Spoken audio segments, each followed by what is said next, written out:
शुरू करूँ, थोड़ा सा आप एक बात को सुन लीजिए, आपको ज़्यादा अच्छे तरीके से समझ में आएगा। कोशिका को समझने के लिए फ्रेंड्स आप लोग बस इतना ही समझिए कि हमारा शरीर जो है ना, ये बहुत बड़ी आपको आकृति है। कोशिका के लिहाज से अगर देखा जाए तो कोशिका तो अत्यंत सूक्ष्म पाए जाते हैं हमारे शरीर में। अब विभिन्न जीवों के शरीर में कोशिका पाए जाते हैं, ठीक है। इसके बारे में हम आगे डिस्कस करेंगे। लेकिन समझ लीजिए जैसे कि घर बनता है, घर में ईंट लगता है, एक एक ईंट मिल करके बड़ा बड़ा घर बन जाता है, ठीक है। एक एक ईंट मिल करके घर का निर्माण कर देता है ना। सेम उसी प्रकार जो बड़ा घर बन जाता है, उसी प्रकार हमारा शरीर है। मान लीजिए हमारा जो बड़ा घर है वो हमारा शरीर है, और जो एक एक ईंट लग रहा है वही कोशिका है। बस वही वही समझना है।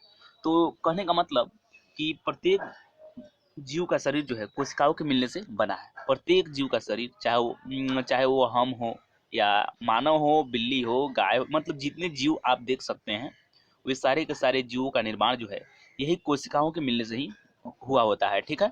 चलिए आगे बात करते हैं। कोशिका की बात कर लेते हैं, इतना तो जरूर समझ में आएगा। आइए कोशिका की बात कर लेते हैं। सेल, जिसको कि अंग्रेजी में CELL सेल कहा जाता है, ठीक है। जीवधारियों मतलब जो जीवन को धारण करता हो, मनुष्य हो गया, पशु पक्षी, पेड़ पौधे सारे हैं। तो कोशिका क्या है, तो जीवधारियों के शरीर के संरचनात्मक एवं क्रियात्मक इकाई को कोशिका कहते हैं।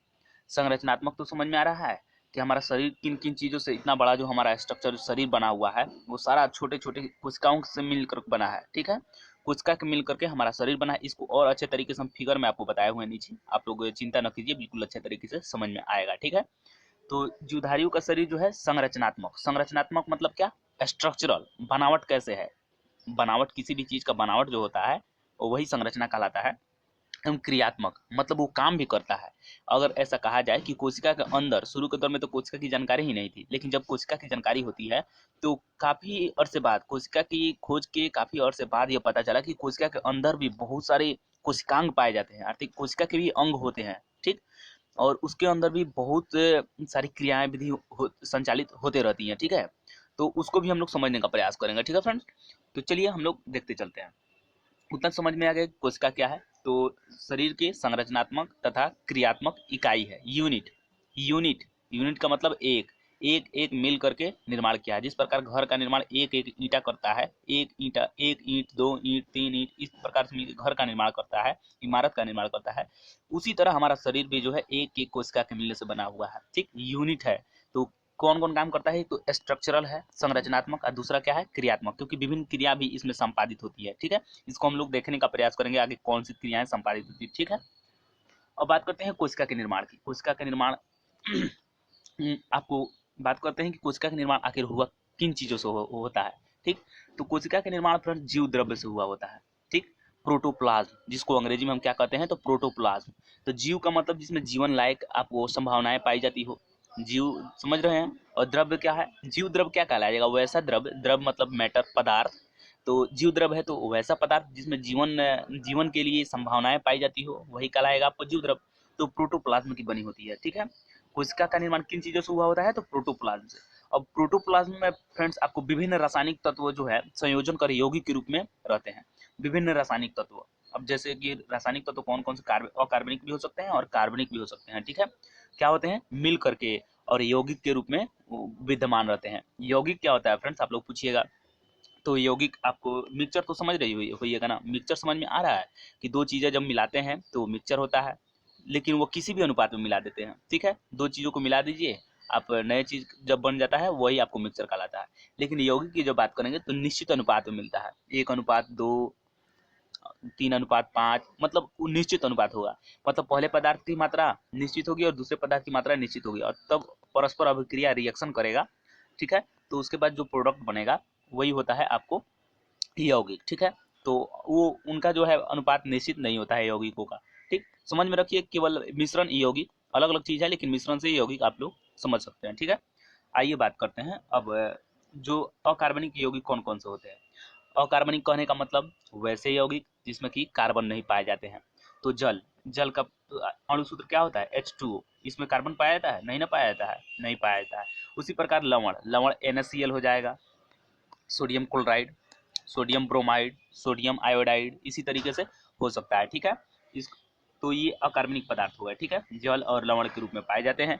अब कार्बनिक पदार्थ की बात करते हैं तो मुख्यतः प्रोटीन, वसा, fat, carbohydrate, nucleic acid. Nucleic अम्ल आपको पता चल रहा है, न्यूक्लिक एसिड क्या होता है? तो आपको एक जटिल संरचना है, कार्बनिक यौगिक, आपको कार्बनिक योग का ही एक जटिल संरचना है जिसमें कि आपको डीएनए आरएनए संरचना देखने को मिलता है ना, वही सारी चीजें इसमें पाई जाती हैं, ठीक है। आइए बात करते हैं कि जीवों में विविधता। जीवों में, कोशिकाओं में विविधता, जीवों में बोल रहे हैं, आई एम सॉरी इसके लिए, कोशिकाओं में विविधता को देखने का प्रयास करेंगे। कि फ्रेंड्स आप लोगों को पता चल गया कि कोशिका होती है सबसे सूक्ष्म, लेकिन इतना भी पता होना चाहिए कि एक ही जीव के शरीर में अलग अलग कोशिकाएं भी पाई जाती हैं और वे अलग अलग कोशिकाएं मिलकर अलग अलग अंगों का निर्माण करते हैं और वे अलग अलग अंग मिलकर के जो है पूरे शरीर का आपको उनका अलग अलग कार्य बटा हुआ है, अलग अलग कामों को संपादित करते हैं, अलग अलग कार्यों को संपादित करते हैं। चलिए कुछ हम दिखाते हैं कि कोशिकाओं में विविधता कैसे है। विविधता का मतलब क्या है? जैसे कि अगर बात करें मानव में विविधता है, तो अगर बोला जाएगा भारतीय जितने भी आपको लोग हैं इसमें काफी विविधता देखने को मिलती है, भारतवासियों में विविधता देखने को मिलती है। तो कैसे बोलेंगे? मतलब एक चीज उसमें नहीं है, कई अन्य चीज उसमें समाहित है, ठीक है।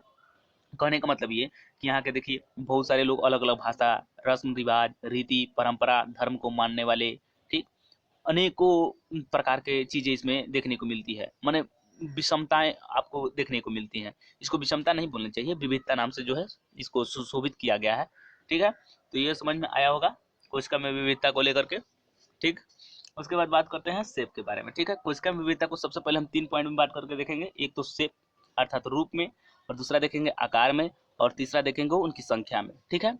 तो कोशिका में विविधता किन किन चीजों को लेकर के है? तो सारे उनके रूप भी अलग अलग होते हैं, ठीक है। उनके रूपों में काफी अंतर पाई जाती है, उनके आकार में भी अंतर पाए जाते हैं, और कोशिका जो है उनकी संख्या में भी अंतर देखने को मिलता है, ठीक है। तो यही विविधता हो गई, ठीक है। आइए सबसे पहले हम रूप देखने का प्रयास करते हैं। कुछ यहाँ पे कोशिका बनाए हुए हैं फ्रेंड्स, कुछ एक ये है, आपको थोड़ा देख लीजिए। ये जीवाणु की है, ठीक, ये जीवाणु है, ये कोशिका है जीवाणु का, ठीक है। दो आपको कोशिका दिख रहा है जीवाणु का। ये आपको स्वतंत्र रूप में पाया जाता है फ्री स्टेट में, और ये एक कोशीय जीव होते हैं। दो प्रकार के आपको जीव होते हैं, एक कोशीय तथा दूसरा बहुकोशीय, यूनिसेलुलर तथा मल्टी सेलुलर आपको जीव होते हैं, ऑर्गेनिज्म, ठीक है। तो यूनिट सेलुलर कहने का मतलब एक कोशिका से बने होते हैं, और मल्टी सेलुलर जो है वे एक से अधिक कोशिका के मिलने से बने हुए होते हैं, ठीक है। ये जरूर समझ में आया होगा। तो ये है जीवाणु की आपको कोशिका दिखाए हैं, ये है शुक्राणु, ठीक है। स्पर्म के जो है इसी प्रकार के कोशिका बने हुए होते हैं, जो कि आपको किसी भी अगर अगर जीव का निर्माण करना है तो ये अहम भूमिका निभाता है आपको, ठीक है। मेल में पाया जाता है शुक्राणु, ठीक है, आपको पुरुष में। और बात करते हैं ये अमीबा की आकृति निश्चित नहीं होती है फ्रेंड्स, इसका आकृति जो है हमेशा बदलते रहती है, ठीक है। ये हमेशा इसमें कुछ ना कुछ परिवर्तन होते ही रहता है, ठीक है।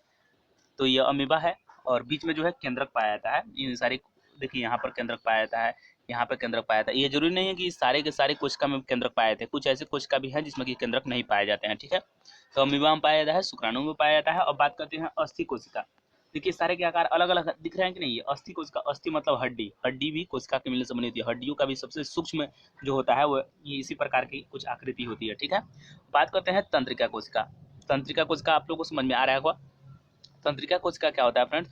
यह आपको पूरे शरीर में जो है फैला हुआ होता है। यह बहुत ही पतली होती है और लंबी, ठीक है। कभी कभी इसकी लंबाई अधिकतर 1 मीटर तक भी हो सकती है, 1 मीटर से लंबी भी हो सकती है, ठीक है। ये पूरे शरीर में जो है फैली हुई होती है, ठीक है। और इसी के द्वारा आवेग का आपको इम्पल्स जिसको बोलते हैं आवेग का चालन होता है, और विभिन्न सूचनाओं का आदान प्रदान शरीर में इसी के द्वारा होता है। कहने का मतलब यह कि तंत्रिका कोशिका कौन सी चीज में हम भागीदारी निभाती है, तो थोड़ा समझने का प्रयास कीजिए। मान लीजिए कि आपका शरीर जो है साम्य अवस्था में, ऐसे तो शरीर हमेशा रन करते रहता है, अंदर से ब्लड हुआ, उसके अंदर विभिन्न प्रकार की क्रियाविधि हमेशा चलती रहती है, ठीक है। लेकिन मान लीजिए कि आपका शरीर कहीं पे अचानक बैठे हुए हैं, ठीक है, और आप बैठे हुए हैं, उसी क्रम में क्या होता है कि आपको पीछे से कोई आपको गर्म स्टिक या छड़ लेकर के आपके शरीर पे थोड़ा सा स्पर्श करता है, तो आपको लगता है कि अरे जल गया। आप तो देखे नहीं, लेकिन आपको ऐसा महसूस होने लगता है, ठीक है। तो वो क्यों होता है ऐसा, थोड़ा सोचने का प्रयास कीजिए इसको। तो वही है, आपको पूरे के पूरे शरीर में जो है यही फैला हुआ होता है तंत्रिका कोशिका, और तंत्रिका कोशिका के चलते ही ये आपको सूचनाएं पहुंचती है हमारे ब्रेन तक, ठीक है। यही आवेग के रूप में आपको विद्युत आवेग के रूप में आपको पहुंचाने का काम करती है, ठीक है। और ये तुरंत जो है सूचना का आदान प्रदान करने का काम करती है। ठीक है, यही है आपको तंत्रिका कोशिका। और ये तंत्रिका कोशिका जो आपको फ्रेंड दिख रहा है, सेम टू सेम इसी प्रकार की आकृति यहाँ पे भी जुड़ा हुआ होगा। ठीक है, और इसी प्रकार से आपको आकृति पूरा का पूरा शरीर में इसी प्रकार से जो है फैला हुआ होता है। यह तो यूनिट है, पूरा शरीर में जो है यह पाया जाता है। ठीक है, तंत्रिका कोशिका समझ में आ गया। चलिए आगे बात करते हैं। तंत्रिका कोशिका मनुष्य की सबसे बड़ी कोशिका है, याद रखिएगा। तंत्रिका कोशिका मनुष्य की जो है सबसे बड़ी कोशिका है, यह पूछा गया प्रश्न है। ठीक है, अब बात करते हैं कोशिकाओं के आकार की। तो यहाँ पे आकार हम नीचे से ऊपर की तरफ बढ़ रहे हैं, मतलब यहाँ पे आकार सबसे कम जो है उसका आकार कम से कम 0.1 माइक्रोमीटर। माइक्रो कहने का मतलब 10⁻⁻6 होता है। ठीक है, माइक्रो कहने का मतलब कितना होता है, तो 10⁻⁻6 मीटर होता है। ठीक है, तो यही माइक्रोमीटर हो गया। तो सबसे कम से कम इसकी आकृति 0.1 माइक्रोमीटर और अधिक से अधिक जो होगा आपको शुतुरमुर्ग के अंडे के बराबर होगा। शुतुरमुर्ग के अंडे के बराबर, जिसकी आकृति जो होती है 170/135 मिलीमीटर। ठीक है, 170/135 मिलीमीटर होता है। ठीक है, तो ये समझ में जरूर आया होगा। और जो 0.1 माइक्रोमीटर है, ये सबसे छोटी जो आपको बताए हुए हैं कम से कम है। इसको जो है, इसका उदाहरण जो है प्यूरो प्यूरो न्यूमोनिया। ठीक है, प्यूरो न्यूमोनिया एक जीव है। ठीक है, सूक्ष्म जीव है, एक कोशीय जीव है, सबसे सूक्ष्मतम यही पाया जाता है। ठीक है, इसकी आकृति पता चल गई 0.1 माइक्रोमीटर। इसके अलावा फ्रेंड्स अगर बात करें तो जीवाणुओं की भी, अगर जीवाणु जो होते हैं बैक्टीरिया के, आपको उनके भी अपने आकार जो है निश्चित होते हैं। वे 1 माइक्रोमीटर से लेकर के 10 माइक्रोमीटर के बीच तक की उनकी आकृति होती है। ठीक है, 1 माइक्रोमीटर से लेकर के 10 माइक्रोमीटर तक के बीच की जो होती है किनकी आकृति होती है, तो आपको जीवाणुओं की, बैक्टीरिया की। ठीक है, अब आइए अगले पॉइंट की बात करते हैं, संख्या में। अब संख्या की बात करते हैं तो जीवों का शरीर, आपको फ्रेंड्स पता है जीवों का शरीर एक कोशिका से बना हुआ होता है या एक से अधिक कोशिका का, यही तो संभव है।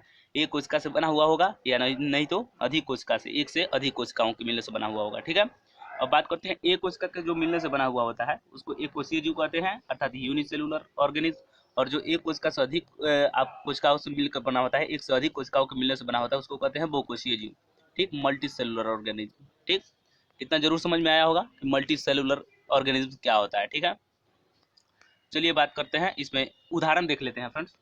यह एक कोशीय जीव यूनिसेलुलर ऑर्गेनिज्म का उदाहरण है अमीबा, पैरामीशियम, यूग्लिना भी हो सकता है। अमीबा की आकृति आपको बताया है कि यह निश्चित नहीं होता है, इसमें भी केंद्रक पाया जाता है। पैरामीशियम की आकृति फ्रेंड्स आपको चप्पल की भांति होता है, इसके बारे में हम आगे पढ़ेंगे एक एक करके। ठीक है, तो इतना ही याद रखिए कि पैरामीशियम की आकृति जो है चप्पल की भांति होता है।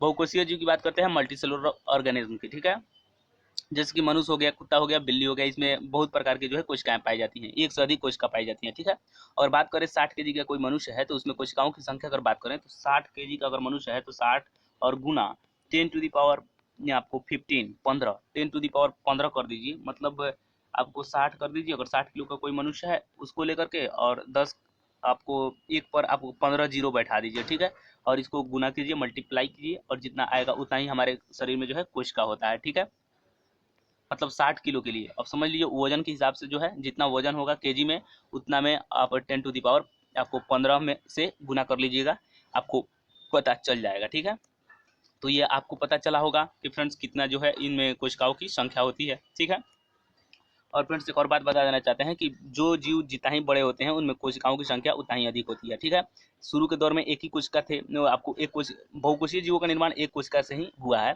उसमें विभाजन होता है। ठीक है, छोटे छोटे कोशिका जो होते हैं वो बढ़ते रहते हैं, एक कोशिका टूट करके, टूटने का मतलब विभाजन अलग अलग हो गया, बस 2 कोशिका का निर्माण हो गया। मान लीजिए कि ये कोशिका है, अब इसमें विभाजन होता है तो ये मान लीजिए कि ये कोशिका है, इसको हम नीचे बताए हुए हैं, ये कोशिका है, इसका केंद्रक है। अब ये टूट करके 2 हिस्सों में चला जाता है, अब ये बन जाता है ऐसा कुछ। अब इसमें भी एक केंद्रक आ जाता है और इसमें भी। अब ये भी कुछ दिनों के पश्चात परिपक्व हो जाता है, ये भी टूटता है और ये भी आपको दूसरा कोशिका का जन्म देता है। ठीक है, इसी प्रकार ये क्रियाएं जो है लगातार चलते रहती हैं। चलिए अगले पॉइंट की बात करते हैं। बहुकोशीय जीवों का विकास जो है एक कोशिका से ही कोशिका विभाजन द्वारा हुआ है, ये तो बता ही दी है। बहुकोशीय जीवों का निर्माण किनसे हुआ है, तो एक कोशिकीय जीवों से ही। ठीक है, कोशिका का कार्य एवं आकृति उनके कार्यों के अनुरूप होती है। किनके अनुरूप होती है, तो उनके कार्य, मतलब जैसे कार्य करेंगे वैसे ही उनकी आपकी आकृति होगी और उनके आकार होंगे। ठीक है, मतलब शेप और उनके साइज। ठीक है, मतलब जैसे वो कार्य करेंगे। जैसे कि अगर बात करें कि अगर देखा जाए कि कोशिका का आकार एवं आकृति उनके कार्यों के अनुरूप होती है। जैसे कि बात कर लिया जाए अमीबा की आकृति, आपको बताए कि अमीबा की आकृति जो है निश्चित नहीं है, बदलते रहती है। उसी तरीके से हमारा शरीर में पाया जाने वाला श्वेत रक्तकण, व्हाइट ब्लड जो होता है, व्हाइट ब्लड कण जो पाया जाता है, जिसको कि हम लोग ल्यूकोसाइट्स के नाम से जानते हैं। किस नाम से जानते हैं? ल्यूकोसाइट्स। आपको श्वेत रक्तकण को ल्यूकोसाइट्स के नाम से भी जानते हैं, ल्यूकोसाइट्स याद रखिएगा। तो उनका भी आकृति जो है निश्चित नहीं होता, हमेशा बदलते रहता है। तंत्रिका तंत्र की कोशिका आपको बताए ही है, तार की भांति आपको टर्मिनल जो होता है तार, उसी की भांति आपको पाया जाता है। और उसमें जिस प्रकार से आपको तार में विद्युत का प्रवाह होता है, उसी प्रकार से तंत्रिका कोशिका में भी आपको तंत्रिका कोशिका बताए हैं ऊपर में फिगर में। तो तंत्रिका कोशिका में आपको क्या प्रवाहित होता है? तो इम्पल्स, ठीक है। इम्पल्स मतलब आवेग। आवेग क्या होता है? आवेग समझ लीजिए फ्रेंड्स, मान लीजिए कि कोई शांत स्थिति में कोई जल है, पूरा शांत स्थिति में पूरा का पूरा जल है, और उस जल में एक छोटा सा कण भी डालिएगा तो उसमें तरंग, वेव आ जाता है, ठीक है।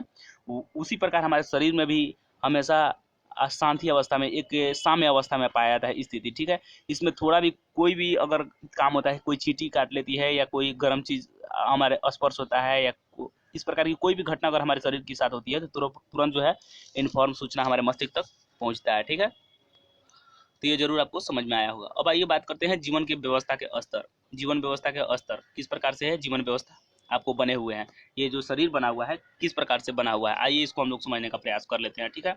काफी इंपोर्टेंट है। फिर सबसे छोटी इकाई तो कोशिका हुई। कोशिका के मिलने से आपको कई कोशिका मिलकर के ऊतक बनाते हैं, और कई ऊतक मिलकर के अंग बनाते हैं, उसको हम समझा रहे हैं। और कई अंग बना करके अंग तंत्र बनाते हैं, और कई अंग तंत्र मिलकर के जीव का निर्माण करते हैं, ठीक है। आइए बात करते हैं, कई कोशिकाओं का समूह जो होता है वह ऊतक का समूह बनाता है, अर्थात ऊतक का निर्माण करता है। कई कोशिकाओं का समूह ऊतक का निर्माण करता है, और ऊतकों का समूह जो है अंगों के समूह का निर्माण करता है, अंग का निर्माण करता है। और अंगों के समूह जो है आपको अंग तंत्रों का निर्माण करता है, और अंग तंत्रों का समूह जो है जीव के शरीर का निर्माण करता है, ठीक है। यहाँ पर कई कोशिका का समूह मिलकर के क्या ऊतक बनाते हैं, ठीक है। और ऊतकों का समूह मिलकर के अंगों का निर्माण करते हैं, और अंगों का समूह मिलकर के अंग तंत्र का बनाते हैं, और अंग तंत्रों का समूह मिलकर के जीव का निर्माण करते हैं। इसको हम समझा रहे हैं, ठीक है। थोड़ी सी आइए फिगर में एक ड्रॉ करके दिखा देना। आइए पहले ये समझ लीजिए एक और चीज को है, इतनी चीज आपको जरूर समझ में आई होगी, थोड़ी सी और चीज समझा दे रहा हूँ, उसके पश्चात जो है आपको बताने का प्रयास करूँगा। तो कोशिका का समूह आपको समान रचना तथा समान कार्य करने वाली कोशिका। कोशिका के समूह वैसी कोशिका का समूह जो कि समान रचना तथा समान कार्य करने वाली होती है, तो वह ऊतक का निर्माण करती है। और वह ऊतक जो होता है सामूहिक आपको संरचना, संगठन तथा विशेष कार्य को संपादित करता है, ठीक है। किन कार्य को करता है? तो विशेष कार्य को। वो तो मान लीजिए कि यूनिट के रूप में मिल ही गया आपको कोशिका, अब वो मिल करके आपको बना दिया आपको ऊतक। अब ऊतक जो है ये भी विशेष रूप से काम करने लगते हैं, इसको हम लोग नीचे समझेंगे फ्रेंड्स। और उसके पश्चात जो है ये आगे बढ़ते हैं, अंग भी अपना विशिष्ट संरचनात्मक उसका भी संगठन होता है, विशिष्ट संरचनात्मक आपको संगठन तथा विशेष कार्य उसको भी होता है। अंग भी कोई ना कोई कार्य करने के लिए ही बना हुआ होता है। और अंग तंत्र, ठीक है, इसको हम समझ लेते हैं। आइए इस फिगर में समझने का प्रयास कर लेते हैं। देखिए फ्रेंड्स, यह है कोशिका सबसे छोटी, और यहाँ पे देखिए ऊतक, कई कोशिका मिलकर के ऊतक का निर्माण किया हुआ है, ठीक है। तो ये समझ में आपको जरूर आया होगा, ठीक है। अब समझाने का यहाँ पर उदाहरण के लिए हम आपको समझाने के लिए कैसे शरीर का निर्माण होता है कोशिका से ऊतक में, ऊतक से आपको अंग में, अंग से अंग तंत्र में, और अंग तंत्र से आपको जीव, पूरा जीव का शरीर का निर्माण होता है। तो यहाँ पर हम मानव के पाचन तंत्र को लेकर के आपको समझाने का प्रयास किए हैं, ठीक है। आइए थोड़ा समझने का प्रयास कर लेते हैं। चलिए, मान लीजिए कि मानव का शरीर है, ऊपर से यह आपको मान लीजिए कि यह पूरा का पूरा आपको यह पाचन तंत्र दिखाया गया है।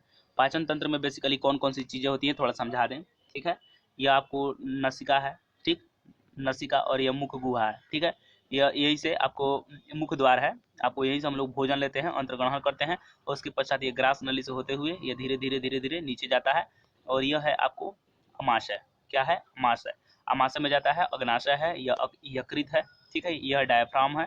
इसके विभिन्न कार्य हम लोग पढ़ेंगे, जब पाचन तंत्र पढ़ेंगे उस समय। हम यहाँ पे बस आपको यही बता रहे हैं कि फ्रेंड्स ये सारी चीजें जीव का निर्माण कैसे हुआ होता है। आप लोगों को कोशिका को तो बता ही है, ऊतक बता दिए हैं, लेकिन हम आपको ये सारी चीजें समझाने का प्रयास करते हैं, ठीक है।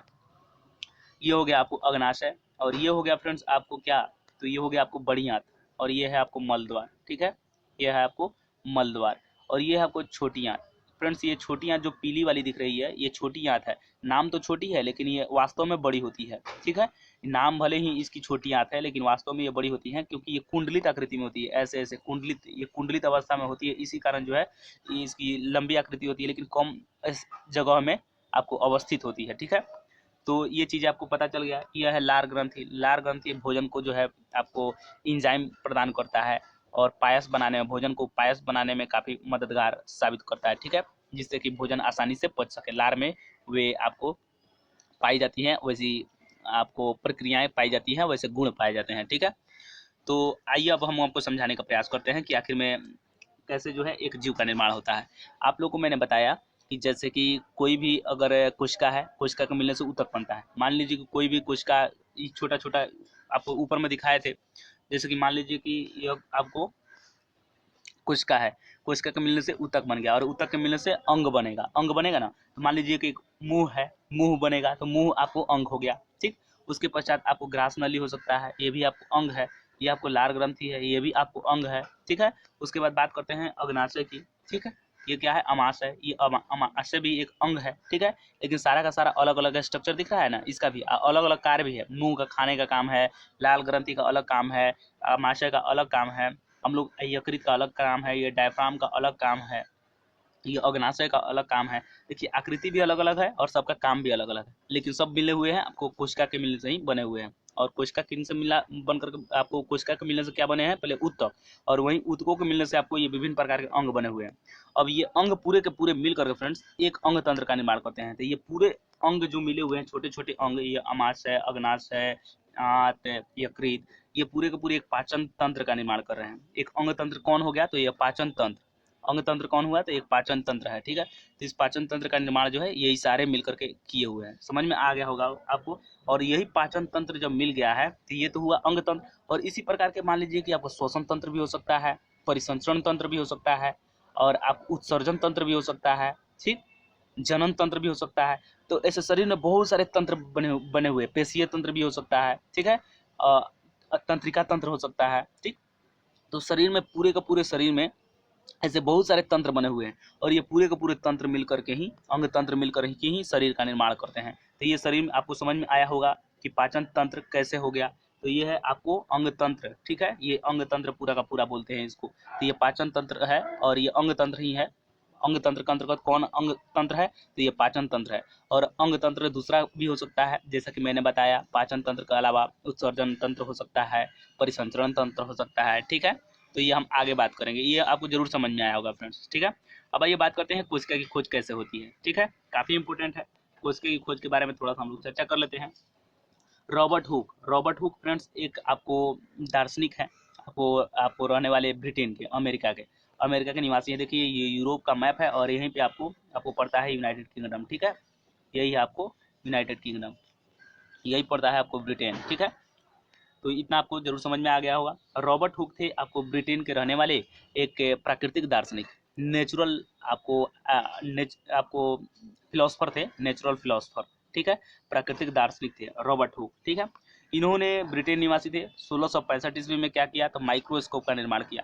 और ये जो माइक्रोस्कोप का निर्माण किए हुए थे उतनी कुछ खास नहीं थी, उसमें उच्च क्षमता नहीं था, उसके जो है आपको उसके गुण जो थे ज़्यादा अच्छे नहीं थे, मतलब बोल सकते हैं क्वालिटी अच्छी नहीं थी। ऐसे नहीं कि काम नहीं चल सकता था, लेकिन उसमें संशोधित करके उससे उत्तम किस्म का अभी नहीं बन पाया था ज़्यादा बेहतर तरीके से। लेकिन आपको पता है कि कोई भी काम जो है शुरुआती दौर में आपको सबसे छोटी जो चीज़ प्राप्त होती है वो बहुत बड़ी उपलब्धि होती है। ठीक है, तो कहीं ना कहीं आपको सबसे पहले ये आपको सूक्ष्मदर्शी बनाए माइक्रोस्कोप, तो काफ़ी बड़ी काम किए ये। और उसके पश्चात धीरे धीरे सूक्ष्मदर्शी की पता चलते गया और उसके बाद कोशिका के बारे में ज्ञात जानकारी जो है प्राप्त होती गई। तो फ्रेंड्स ये रॉबर्ट हुक हैं, यही इन्होंने ही सर्वप्रथम कोशिका की खोज की है। ठीक है, कब किए, तो 1665 ईस्वी में, 1665 ईस्वी में। और ये कहाँ के रहने वाले हैं, तो ब्रिटेन के। ठीक है, ये कोशिका का सबसे पहले आपको माइक्रोस्कोप का सबसे पहले निर्माण किए थे, उसके बाद ही।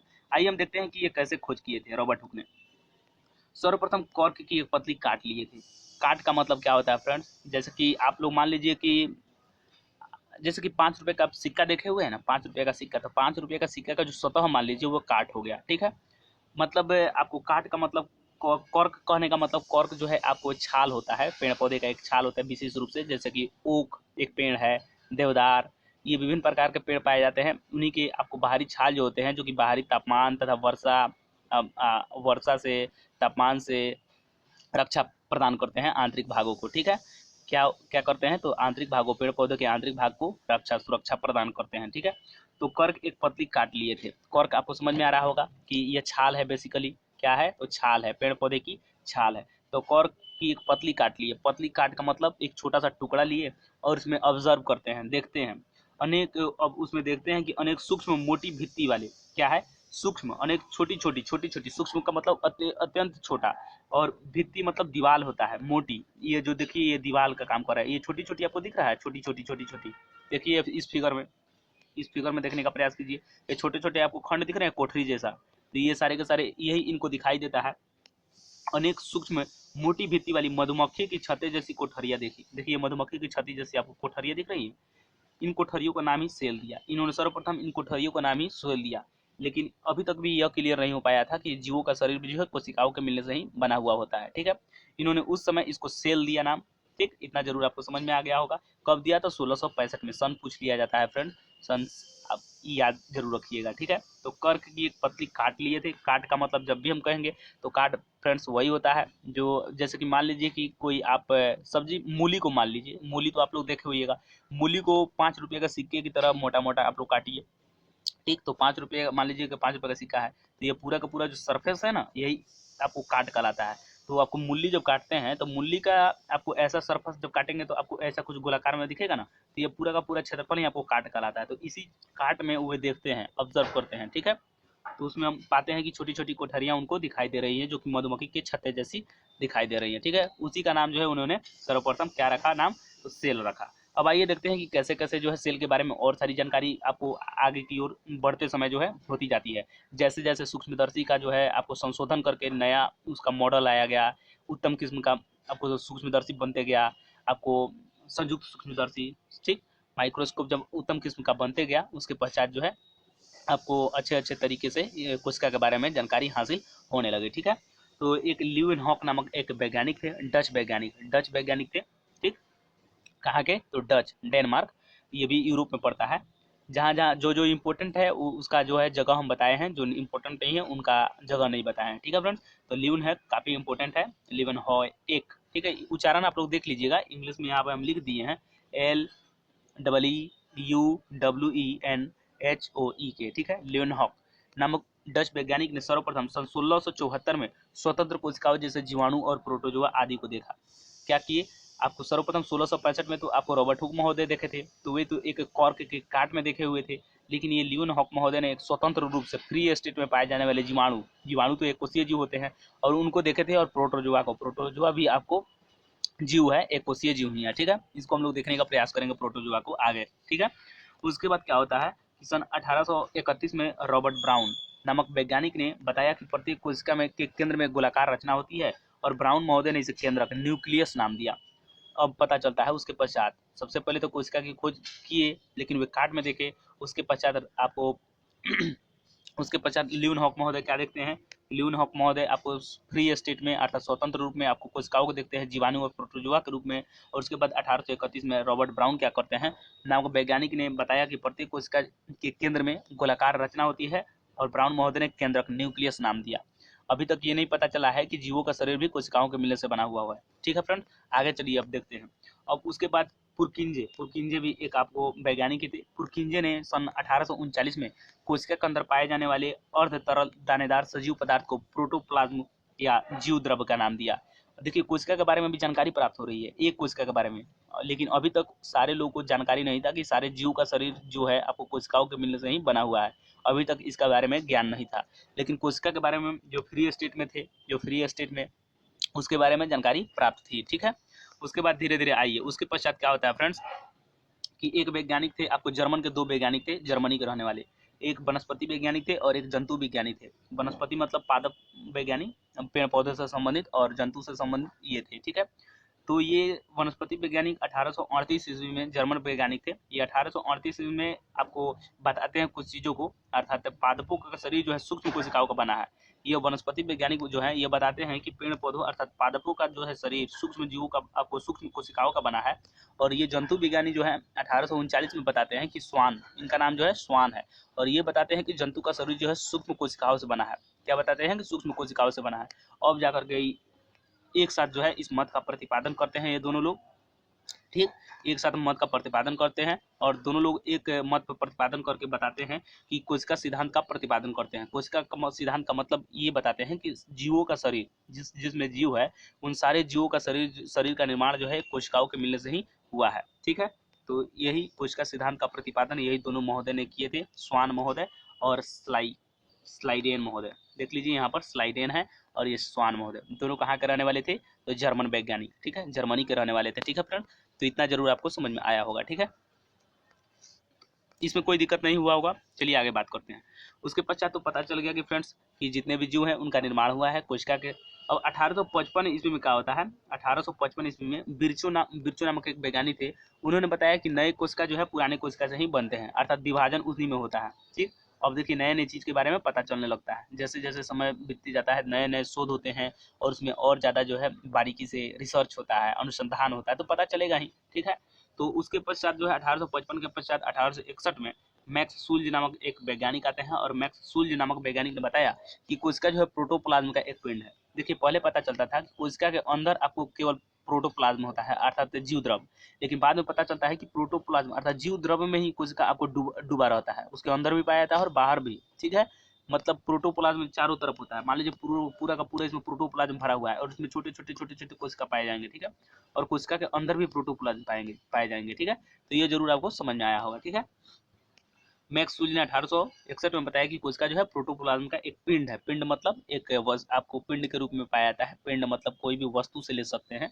ठीक है, उसके बाद स्ट्रासबर्गर ने सन 1884 में बताया कि केंद्रक जो है पैतृक लक्षणों की वंशागति में भाग लेता है। कहने का मतलब जो आपको कोशिका होते हैं उसके जो केंद्रक होते हैं, इसके बारे में ये बताते हैं स्ट्रासबर्गर महोदय कि यह जो केंद्रक होता है, अगर कोई नए जीव का निर्माण होता है तो उस नए जीव का जो निर्माण होता है तो आपको पिता के गुण कुछ पाए जाते हैं उस पुत्र में या औलाद में या संतति में जो आता है। ठीक है, तो वे सब कैसे आते हैं, तो यही सारा केंद्रक जो है आपको उसी में चला जाता है, थोड़ा सा टूट करके चला जाता है। ठीक है, और वह जो है टूट करके थोड़ा सा उसमें चलाता है, मतलब ये हमेशा क्रियाएं चलती रहती है। और इसी के कारण जो है फ्रेंड्स इन सारे क्रियाओं के चलते ही आपको कुछ जो है लक्षण देखने को, पिता के गुण जो है आपको औलाद में भी संतति में भी देखने को मिल जाता है। ठीक है, इतना भी समझ में आया होगा। उसके बाद बात करते हैं सन 1931 में इलेक्ट्रॉन माइक्रोस्कोप का आविष्कार हुआ है और इनको आविष्कार करते हैं एम नॉल एवं ई रस्का, दो वैज्ञानिक थे, एम नॉल और ई रस्का द्वारा, जिसकी सहायता से कोशिका एवं कोशिकांगों की रचना